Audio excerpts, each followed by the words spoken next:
So again, we just a review of the heavens, the earth, and the under the earth. Okay, just a slight review. And as we said in the beginning, God creates the heavens and the earth, and then He divides the water. So everything's water. The old movie Waterworld with Kevin Costner that did not do well. Everything's water, and God divides the waters. Okay, just as Tiamat is divided. Okay, in the ancient literature. All right. So you have waters above and waters below, as we said earlier. Okay. And then we have the deep, the Tihom, and we have, again, he puts the firmament in place to hold the waters above. And again, above there is where God dwells, and his temple's there, matching the temple that's on the earth. Okay. And we're completely surrounded by waters. Okay. So chaos conf then is pushing everything aside, all around. What we know as our reality is surrounded by chaos, because when God is in the house, when God's in the midst, he pushes everything off to its edges and makes space, makes the earth, the entire universe as we know it, okay, his dwelling place. He fills it by pushing the chaos off to the boundaries, and we're bounded by water. And as I argue in my dissertation, that many nations are bounded by waters. They determine their boundaries by water, and many people in the Bible, will bound their land by water. That their land extends to this creek. Okay, so the water represents boundaries, and it pushes the chaos off. And so in each of these three realms, heaven, earth, and Sheol, then we have inhabitants that dwell in each of these places. Okay, so we have in Sheol, in the deep, in the Tehom. The Tehom is the home of the Leviathan, the sea monster, the chaos creature. That appears in Genesis 1:21, Psalm 74, Psalm 104, okay, and many other places. You can see this creature that we've been showing you conceptually, flitting about, okay? So, and it's pushed off, okay, into the lower waters. And then you have, again, in the upper waters, you have the heavens. And up in heavens, we have the sons of God, and the angels, and, the Malachim, all the divine beings. The B'nai Ha Elohim, the divine beings that some people in Genesis 2:1 associate with the host of heaven. Okay, because the ancients saw the sun, moon, stars, the planets as divine beings. Okay, so they're up there with God. Okay, he's up there. He's far away. He's transcendent. Okay, so he's above, looking down, seeing everything. So you have, again, three realms and three inhabitants of each realm, and we have humankind on earth, or earthlings. They're, Genesis 2:7. They're made from the earth. They're earthlings, as Dr. Hamilton taught in his Pentateuch class. From Genesis 1:26 and 27, Adam, okay, made from the Adamah in Genesis 2:7. So I argue for the Adamic principle in my dissertation. So the idea that God comes inside of the earth and it creates human beings, okay? So that's all there in Genesis 1:26-27 and Genesis 2:7. It's all there following the scholastic data points. Now, interestingly, each of these realms and these inhabitants, there's this great being, okay, this mighty one, this great, connected to like the idea of the conception of Elohim, of the gods, the great beings that are divine beings, okay. The Hebrew grammar, for some scholars, have asserted that it's possible that word at times, Elohim, can even be used as an adjective, and it's in its adjectival state, it represents something great. Well, there's great beings, okay. So in Sheol, or in the Tihom, in the deep, you have this great sea monster, and that serpent is represented in the first rebellion of three that's mentioned at the beginning of our Bible that illustrate. Okay, and there's a lot of emphasis in the New Testament and in Christians on this rebellion, but this receives very little attention actually in the Second Temple period literature, surprisingly, and about only, on one hand can you count the occurrences where Adam's rebellion is highlighted, where the majority focused in on the second rebellion in Genesis 6, and that's from beings from the divine realm. So you have a being from below, being Adam taken from the earth below, in Genesis chapter 2, verses 5, 6, and 7, where you have the waters, the upper and lower waters are represented there, and you have the earth, the dust of the ground, the dirt, which the Eastern idea, at least in Nepal, it's from the mud. Okay, so from the mud, okay, Genesis 2:7, from the Adam comes, humanity comes, but it's from like this submerged land, okay, in Sheol, the ground under, the underworld. And then you have this being. Now, Adam is exalted and placed on the earth, and then you have this being from the underworld coming in Eden, and Adam does not defend his ground. He does not guard his place very well. Matter of fact, he's kicked out of the garden when he sins, and cherubim are then placed as throne guardians to take over and guard.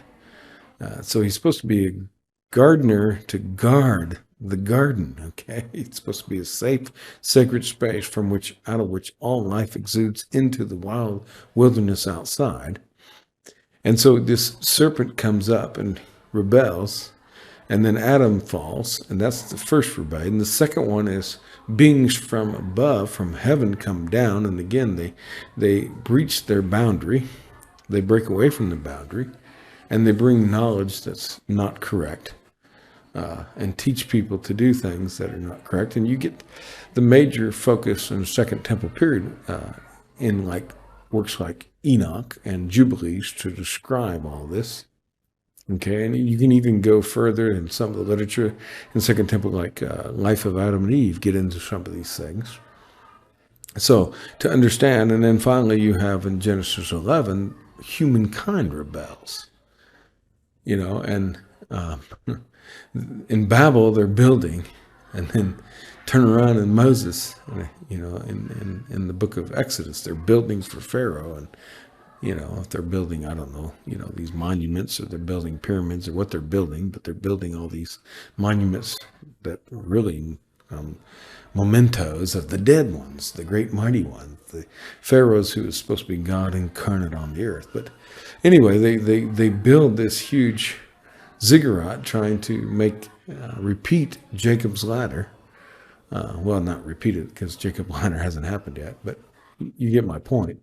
To build this bridge between heaven and earth, and they're trying to call the God down on their own terms. And in the ancient Near East, the conception is that only God could, say, okay, you're going to build me this temple, and I'm going to come and dwell there.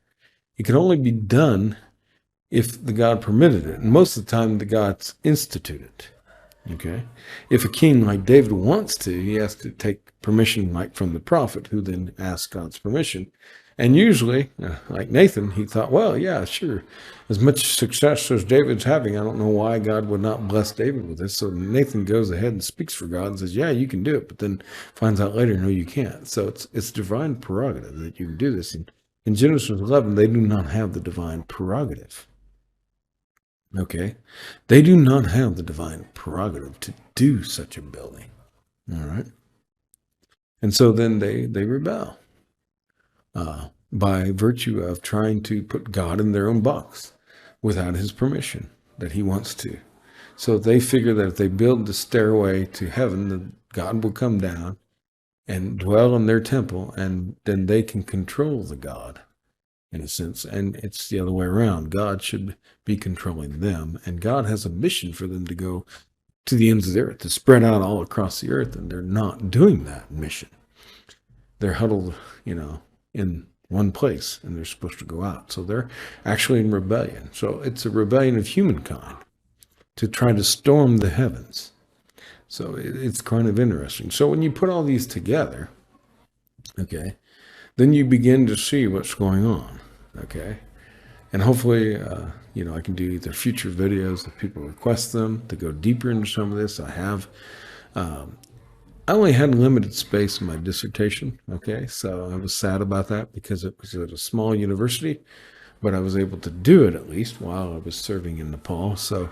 But there was so much I wanted to do with my dissertation that I only got to just skim the surface, and I wanted to do deeper. So either through blogs or possibly other ways to produce content or these videos, I can get more deeper in some of these things, depending on what people request or whatever people are interested in or what I find relevant to what I'm currently digging into in my research. So you begin to see you have the heaven, the earth, and under the earth. Okay, just like Paul again. Philippians chapter 2, in the Carmen Christi, the Song of Christ. Jesus is given a name above every name, that at the name of Jesus every knee shall bow in heaven, in the heavens, earth, and under the earth. Okay? And you have the three rebellions, and you have the boundaries. So this is ancient Hebrew conception of the universe, their cosmology, and this is in line with what, the other ancients believed. Okay? And so scientifically, obviously, this is not true. There's no firmament. You cannot, have a firmament. And, so there's nothing there. There's no, we have not reached heaven with any rockets yet, although we have a helicopter on Mars, per se. We haven't reached heavens, we haven't flown up there and found heaven. And of course, this disk floating on water. And so none of these conceptions that we talked about in this video are actually true geographically or geologically or scientifically in that sense, because they're not speaking to that. They're speaking to an ancient conception where they believed that everything was bounded by waters. Okay? And so instead of boxing God in, like in Genesis 11, and they want God to come down into their temple. Okay? And what's interesting, at the top of the ziggurat, in the ancient world, you'd have a statue representing this being with a sword drawn as a guardian to kind of say, as a reminder to the gods that, it flooded once, the great flood. Okay, we don't want that to happen again. And so, and then when Joshua in chapter 5, he enters the promised land, he runs into a divine being with sword drawn. So he's entering into God's sacred space. He's entering into God's cosmic geography and Heiser's whole Deuteronomy 32, 8, and 9 worldview, and he's entering into that. Okay, so he has to meet at the boundary. Okay, he has to meet at the boundary, the guardian. So when Adam and Eve is kicked out of Eden, there's cherubim with flaming swords, and when Joshua is entering the promised land, he has to have this discussion, and basically the idea is, hey, you're just going to be tenants, and you're going to rent. Okay, you're going to rent. And so the idea here is that, you're going to rent. And I am the landowner. And I've evicted the previous, or I'm going to use you to kick out the previous renters, tenants, stewards. So think to Jesus' many parables about the stewards, about those who are given rent of a vineyard or a property and to see it, or given money, or given any responsibility. Even the sons that are given certain responsibilities and how they fulfill those responsibilities. Okay, so think about, biblically, think about those ideas.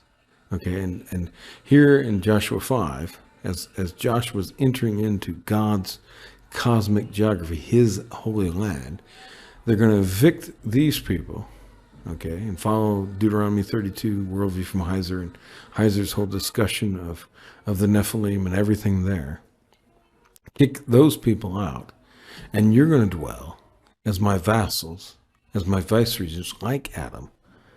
But if you're like Adam and you fail, then you're going to get kicked out. You're going to get exiled. Then they do. They get exiled. And so it goes back to what we've been talking about with the promise to David, the promise to Adam, the promise to Abraham, the promises of Moses, the covenants to David. Okay? It's all the same thing. Okay? Just it's the story is rethreaded, but it's still the same theme going across and trying to say the same thing in a new way to help the people to understand. Okay? That if you're going to be obedient and follow me and be like me, then you can be in my land and I will bless you. But if you're going to be wicked or evil, then I'm going to curse you.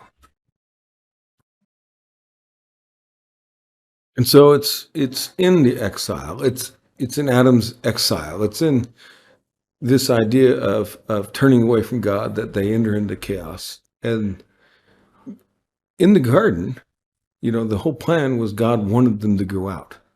And God wanted them to go out into the chaos, into the wilderness, and to be fruitful and multiply and make, what they experienced inside Eden, take it out. And it's the same thing in the Tower of Babel. They were supposed to go out across the world to the ends of the earth, to their Jerusalem, Judea, Samaria, to the ends of the earth. They were supposed to go out and do this. And this is what's reflected again in the New Testament, that they're going to go out. But in their disobedience, they're kicked out. But they're, when they get exiled to Babylon and they get exiled to Egypt, think about it. In Babylon, that's where many scholars argue about the dates of the Bible, but that's where the Bible comes together, in Babylon. And the same thing in Egypt, we have Alexandria, the Jews that went down with Jeremiah in the 40s, Jeremiah chapter 40, 1, 2, 41, 42, 43. So out of that, we get the Greek translation of the Old Testament. And unfortunately, the Alexandrian Library was attacked and burned, and we lost many ancient documents. But there was quite a few documents down there. And in Babylon, what they produce and bring back, and Ezra is able to teach the people. He comes back from Babylon, and even Paul, when he's imprisoned, and how he writes, what he writes while he's in prison. John and his revelation while he's on the Isle of Patmos. So all these things begin to show forth, and so God is trying to send missionary people out. He gets them back on mission. Adam and Eve, he sends them out. You got to love Meredith Kline and his view of the missional sending of Adam and Eve out of Eden. But they're still on their mission. They're greatly, handicapped in a sense, but they're still on mission. Okay, they would have been much better if doing what God assigned them to do, going from Eden and taking it out and returning, coming and going, but then they're kicked out of Eden because of the rebellion, and they're unable to accomplish what they're doing, And it's, again, when Abraham goes to Egypt, he's kicked back out, but then the people with Moses and Joseph get into Egypt, and with Moses get out of Egypt. But, and they received the law at Sinai through the angels, Paul says in Galatians. And so they received the correct Torah, the correct way and God has to translate it into the culture of the people that they will understand. And so the Torah comes to the people at the moment, and they receive it in the way they can receive it in their language and their understanding. And Jesus summarizes it to love God and love each other. Okay, and if you can follow those, that's the point. Okay, that's the main point, and Paul continues that in his epistles and the rest of the New Testament. So we get into that idea. So this second video is just a review of cosmology, just to kind of touch over a few things. Most of it's review for those who know about it. It might be new to some, and they'll have to dig into some of the scholarship behind this. But you get the idea of, and what I want to do in the next video is I want to take these first two videos and I want to bring all of that together. All that together. So what we discussed in this video, what we discussed in the last video, and try to bring them together to understand what the promise is. So I'm kind of following what Beecher wrote about in The Promise, his book on the promise, but there's just overlying message that the Bible is trying to teach, and tying it all together and seeing the big picture and what God has in store and how exciting that is. So hope to see you back next time. And hopefully you've watched the first video. And if you watch the first video and you watch this video and you bring the two together, in the next segment, we're going to try to bring out what both of these now have to offer, these two paradigms, the ancient cosmology and this idea of the promise and Torah and prophecy, that, you know, the Tanakh, the Hebrew Bible, the Old Testament, what Christians call, is the Torah, the law, and the prophets, and the writings, when they wrote everything down. And, you know, so we're going to get into that next time. So hopefully you're enjoying these videos, and I would look forward to the comments, and go to my website, nomoreshoe.com. And through the blogs there, through these new videos, I can address some of the things that you would like me to go deeper into. God bless you.